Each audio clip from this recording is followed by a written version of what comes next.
Kumusta kayo mga lods? Kasi for today's video nga guys, maaga nga ako umuwi para ipagluto si Mrs. So naisipan ko siyang ipagluto ng monggo. So ayan, kung makikita nyo guys, hinihimay ko na nga yung mga gulay dyan. Habang hinihintay natin yung monggo na lumambot dahil medyo matagal lutuin yung monggo dahil pinapakuluan pa nga ito. So nilagay ko na nga yung kawali dyan at nagkagayat na nga ako ng mga sibuyas at ng bawang. Minsan kailangan din natin ipagluto yung mga misis natin kasi hindi naman kasi porket tayo ang nagtatrabaho hindi na natin sila ipagluto. Kasi ang mga yan ay pagod din yan sa mga gawaing bahay, maghahatid sa bata, maglalaba at magluluto ng mga pagkain. So naisipan ko na ipagluto siya ng monggo. Kaya sana sa mga mister dyan na medyo busy sa trabaho, wag naman natin kalimutan na ipagluto natin yung misis natin kahit sa ganitong paraan lang makikita nila simpleng pagmamahal natin sa kanila. So ayan guys, ginisa ko na nga yung monggo dyan at hinalo-halo ko na nga lang, minekos-mekos ko na nga lang yan dyan guys. Maya-maya nga lang guys, lilipat ko na yan sa kaserola. So ayan, nailipat ko na nga yan dyan para madagdagan natin ng konting sabaw lang siya. Lalagyan na rin natin yan ng pampasa para may lasa naman kahit konti. Sinunod ko na nga yan dyan na yung mga gulay para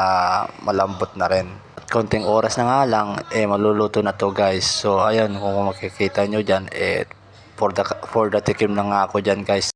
Tikman ko na nga kung sakto nga lang yung lasa.